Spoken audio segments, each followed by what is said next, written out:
Well, good morning, Sarah. Sarah has just come to our church here in Marlow Bottom, to the Lantern Church, to talk about Wycombe Homeless Connection. We only gave her a brief 5 minutes, so we wanted to really expand on the stuff that she was saying, give her a chance to expand on the stuff she was saying. So we're making this video. So, Sarah, let's go back and just introduce yourself again, and let's go. Oh, thank you for having me. It's amazing.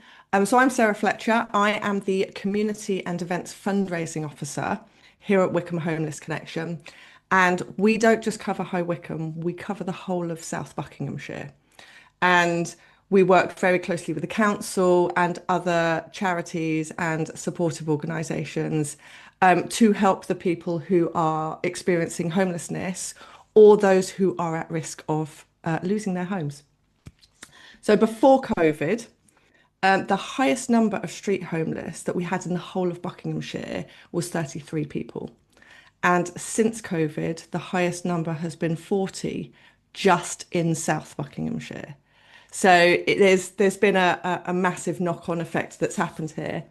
And obviously, I was with you to talk about our winter night shelter, of which we are now gearing up for the next session, for the next season that starts in January 2026. And the night shelter is where we offer people who are living on the streets of South Buckinghamshire and they have no other options a safe, warm space to eat, sleep, and feel supported. Um, the accommodation, our night shelter accommodation, is kindly hosted by 7 local churches in and around the High Wycombe town centre.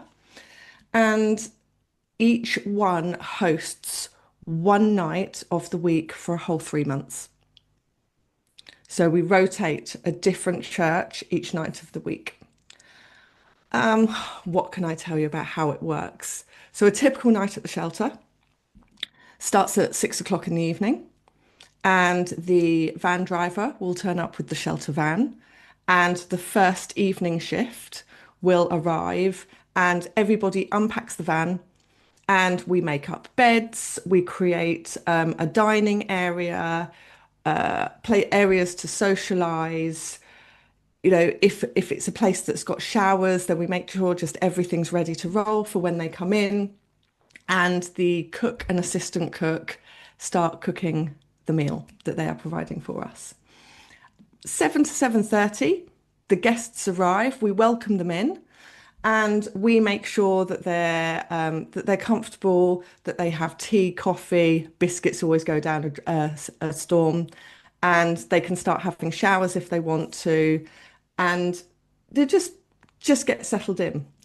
8 o'clock, all of us, guests and the volunteers, we sit down and we share a hot home cooked meal. It's a lovely space for just chatting, everyone getting to know each other. Then afterwards, we've got time for playing games, reading the paper, just sitting around chatting. The others will disappear off if the venue has them and they can have showers.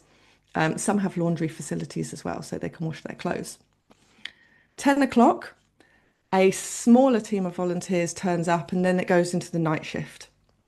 And we have 4 volunteers on all night who rotate sleeping just to make sure that everybody is safe and having a peaceful night. 6:30 the next morning, the morning shift turn up and offer the guests a simple breakfast, and then the guests go on their way around about 7:30. Sometimes they take a packed lunch with them, some drinks. We pack up the venue, load the van. The van goes back to the office where everything is kept, and then it starts all again the next evening. Wow. So, can you share a bit more about the roles that volunteers do at the night shelter? And I know there's roles that are sort of beyond the night shelter itself as well, I think. Is that right? Yes. Tell us a bit about the roles. Yeah, absolutely. So we have at the shelter, we have shift leaders. So the shift leaders are the point person for that shift, welcoming in the volunteers, giving clear, simple briefing, and basically keeping everything running smoothly. If anyone ever feels that there's a problem, the shift leader will be the person to sort that out. Then we've got the hosts. The hosts are the welcoming faces of the shelter. You're the one that'll help set up, support the guests, keep everything running smoothly, listen if they want to talk. Every shift has a different flavour, every venue has a different flavour. So it's about finding what suits you. Then we've got cooks and the assistant cooks, and obviously they work together. They're only on the evening shifts and they prepare the hot homemade meal. It's with vegetarian options, with allergies taken into account, and that can be up to for around 22 people. So we include the guests and the volunteers and any staff that are there. Then we have the drivers. And the shelter van is the backbone of the whole operation because we don't have, there isn't much storage space available at any of the churches. So we have to shuttle all the equipment backwards and forwards to every venue, with our office being the main place of storage. So the driver is essential for keeping us running smoothly. And then behind the scenes, we need people like laundry volunteers because obviously clean bedding and towels keeps our guests comfortable and happy. And that's just happens. It just happens during the day. We'll have a laundry coordinator who will facilitate people coming in and out, picking things up, taking them off to wash and bring them back so that we always have fresh for the next evening. We provide all the training. So we do an overall training so people get the gist of what it's like to be at the shelter. And then there's things like safeguarding, health and safety. We do more specific training for the shift leaders and the cooks. So we do level two food and hygiene, and allergen training for them, manual handling for the drivers. Where people are, this is what we make sure that they're equipped to do. And all of our volunteers must be over 18 and they will complete a criminal record self disclosure form. Can I give you some stats from our last shelter? Go for it. Would that be okay? So the last shelter happened this year, January to March, and it was 3 months, and we had 31 guests come through during that 3 months. On the last night of the shelter, we only had two guests left. So everyone else had been resettled, which was amazing. And those two guests we carried on working with afterwards to get them the best support that we could. Now, this is really crucial at this point because what the shelter does is it provides, excuse me, it provides a calm, safe environment for the guests to come out of survival mode. And that's crucial for being able to make plans with them for their future. So our support workers work with them really closely. The guests are with us in the evening. During the day, they might have appointments with our social workers at our support centre on Castle Street. So everything that is done is possible to keep them off the streets after the night shelter ends. The most amount, this is a great one. The most amount of puddings enjoyed by a guest in one evening was 7. Approximately £88,000 worth of volunteer time was given, and approximately 7,670 volunteer hours were served, of which I was doing 1 4-hour shift a week. And we need 300 volunteers to comfortably run the shelter, which sounds quite insane. The last one that happened this year was the first one we'd run since 2020, for obvious reasons. And we did it on less volunteers and it was tight. It was tight. We had to do a lot of asking people to just offer one more shift than maybe they'd planned. And our volunteers were amazing and they stepped up and they made it happen. So that's why we're here and we're now asking people to sign up because our training starts on the 18th of October. Right, brilliant. Sarah, thank you. Can I just go back on one little thing? So Yeah. in the volunteers who stay the night, you mentioned the shift manager. You sort of mentioned quite responsible roles. Is there a sort of role just below? I may have missed it. Sorry if I did. A role sort of just below that where you're just helping the shift manager. Maybe you Yeah, mentioned about four people staying the night. It's sort of the that's what other the three hosts not so do. trained. Yeah, so that's what the hosts do. So the shift leader is the point person on the evening, Uh-huh. and then you have the hosts. Okay, sorry, thank So you. that's how it works in terms of, and I'm not going to call it a hierarchy because this is not a business, but in terms of people who are there Responsible. in a responsible Yeah, capacity, the shift leaders go through extra training. yeah, yeah. So anyone who has managerial experience is very confident in dealing with groups of people and, people has people skills, always essential. That they're the people who tend to say, yes, I can be your shift leader. Brilliant. So, you volunteered, you said, at the night shelter last year. Tell us your story of that. How was that for you? So I loved it. Helping at the night shelter, helping at a winter night shelter is something I've wanted to do for a really long time, but I always got the time of year wrong.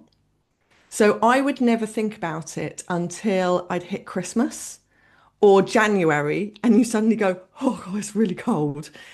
And that's when I would think about it. But of course, by that point, all the training had been done, shelters were already in operation, and it was just too late. However, last year I hit the jackpot. So I must have seen a social media post from Wycombe Homeless Connection at the beginning of November. And that was the moment where I was like, oh, and you check the diary and it's like, I've got time to do this. This would be great. So I signed up, went through the training, turned up one evening. I think we did a church in Hazelmere or Penn. There was a lot of people there. It was really good to see. And yeah, once I was signed up, I was ready to go. I actually worked the first night of the season. And I do remember getting there early because I just wanted to make sure about parking. And I sat in the car and I suddenly felt really, really nervous. And I was sat in the car. Anyway, so I started messaging my friend. I was like, this is ridiculous. Why am I so nervous? Because I suddenly realized it's fear of the unknown, isn't it? It's rolling into a situation. Now, I've done lots of volunteering with other organizations, so it's not like I was new to that. But just in terms of, I hadn't done the night shelter before. So had a bit of a moment on message with my friend, and she was like, "It's going to be great. Get in the door."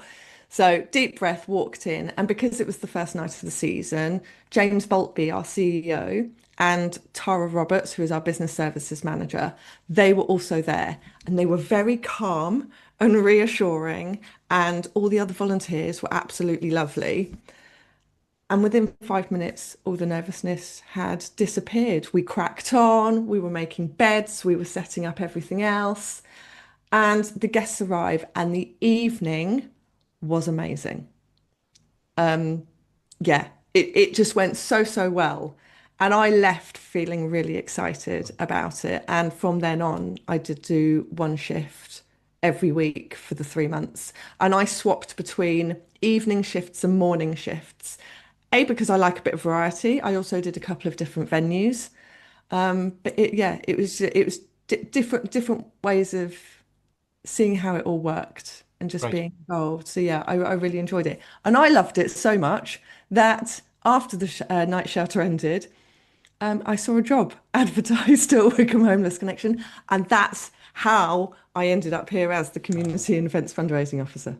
Fantastic. You mentioned sort of earlier the success of last year, where by the end of it there was just a couple of people you were seeing, and then able to work with them afterwards.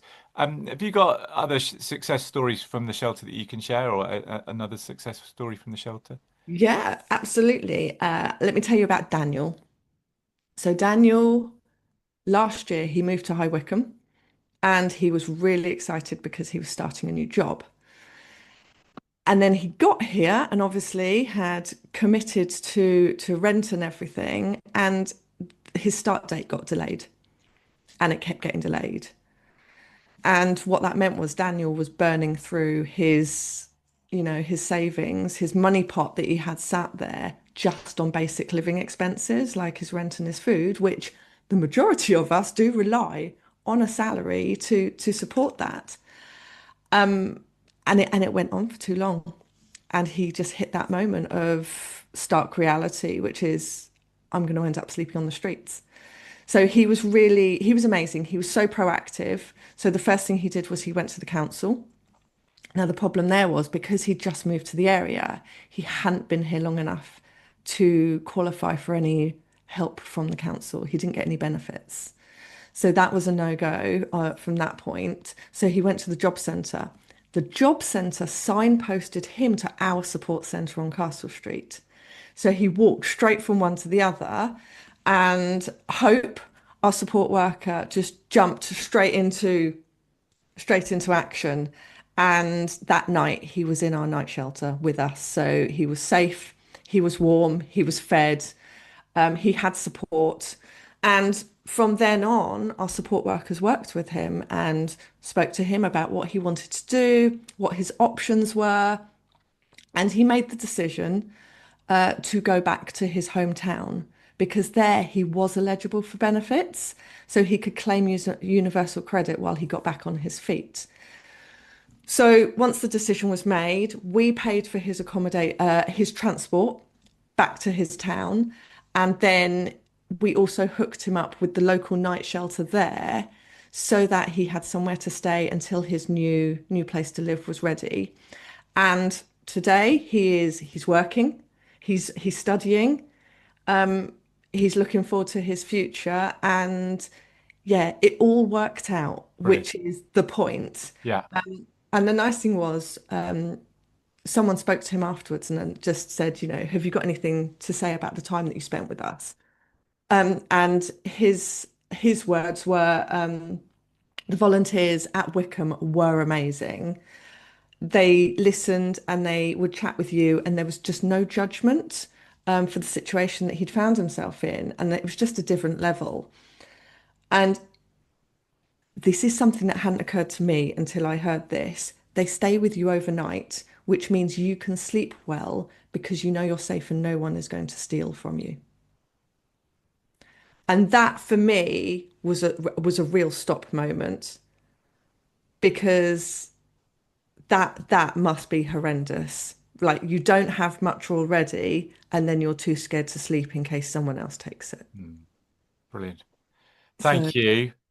Um, so if anyone watching this is interested in volunteering, what do they need to do?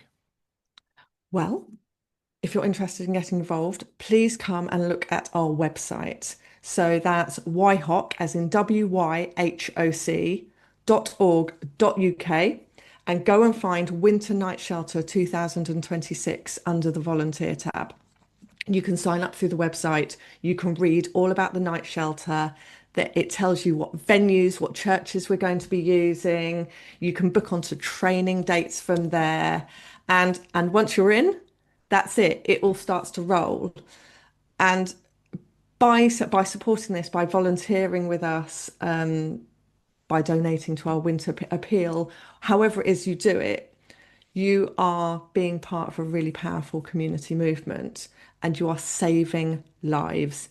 It sounds dramatic, but the whole reason the night shelter started was because a local woman called Josie, who was sleeping rough, was found dead in Easton Street car park on Christmas morning in 2006.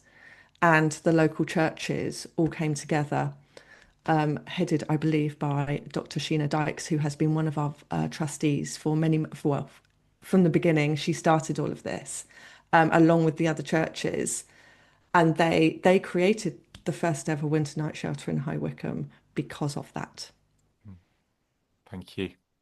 Thank you. Thank you. You can't really go on from that, can you? So it's really good to speak to you, Sarah. Thank you for your time, Thank you. and yeah, thank you, and thank you for all the work you do and for all the work of Wycombe Homeless Connection. And we look forward to working with you over this winter. Thank you very much, and we'll say goodbye. Cool. Thanks so much.